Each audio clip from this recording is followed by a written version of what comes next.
Everyone, good evening. So এটা হচ্ছে আমার সেকেন্ড মিনি ব্লগ। তো আজকে যাব হচ্ছে রথের মেলাতে। তো রথের দিনকে রথের মেলাতে যেতে পারিনি।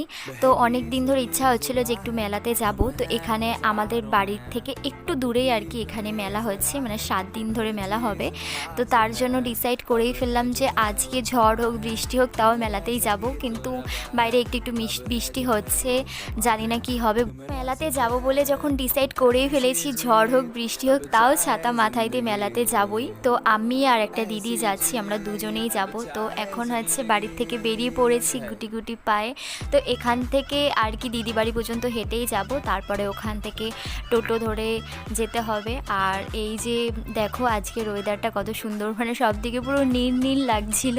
তো আমার মুখটাও পুরো নীল হয়ে গেছিলো। তো ফাইনালি টোটোর সামনে চলে এসেছি। এই যে দিদি, তো আসার সময় একটা ফুল দেখেছিলাম, তাই দিদির জন্য নিয়ে এসেছিলাম। তো দিদির বোনও ছিল, সেটা আমি জানতাম না, মানে দিদির বোন যাবে তো তাহলে দুটো ফুল নিয়ে আসতাম। তো এটা হচ্ছে দিদির বোন, এটা হচ্ছে দিদি। তো চলো রওনা দিয়েই ফেললাম। আর ওয়েদারটা দেখো গাইস কত সুন্দর, মানে এই বর্ষাকালের ওয়েদারটা না আমার খুব ভালো লাগে। বাড়ির থেকে ভাবছিলাম যেটা, আর সেটাই হলো। বলতে না বলতেই বৃষ্টি শুরু হয়ে গেছে। তো যাই হোক, এখন বৃষ্টি যত হওয়ার হয়ে নিক, এখন তো গাড়িতে আছি, প্রবলেম হবে না। কিন্তু ওখানে গিয়ে যেন বৃষ্টিটা না হয়। তো যাই হোক, দেখো এই জায়গাটা আমার খুবই ভালো লাগে, এই জায়গাটা খুব সুন্দর।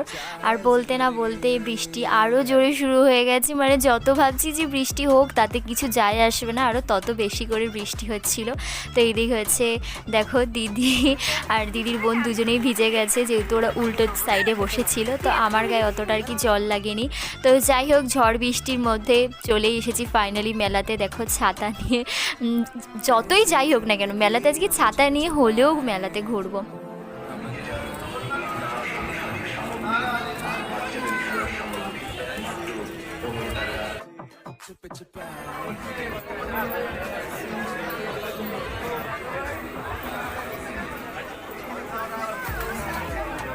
এখন আর কি এত কাদা পেরিয়ে যাচ্ছি জগন্নাথ দেবের দর্শন করতে। তো এটা হচ্ছে জগন্নাথ দেবের মাসি বাড়ি।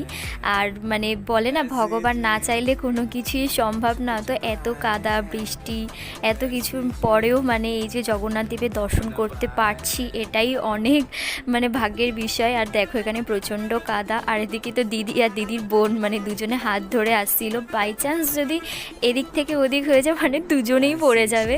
তো যাই হোক, দেখো প্যান্ডেলটা অনেক সুন্দর সাজিয়েছে, অনেক সুন্দর লাগছে। কিন্তু কথাটা হয়েছে যে এই যে পাশে যে একটা মানে কি বলে কাঠের একটা কি করা আছে, যাই হোক, তো ওটার উপর দিয়ে আর কি যেতে হবে। তো ওখান থেকে আসার সময় অনেক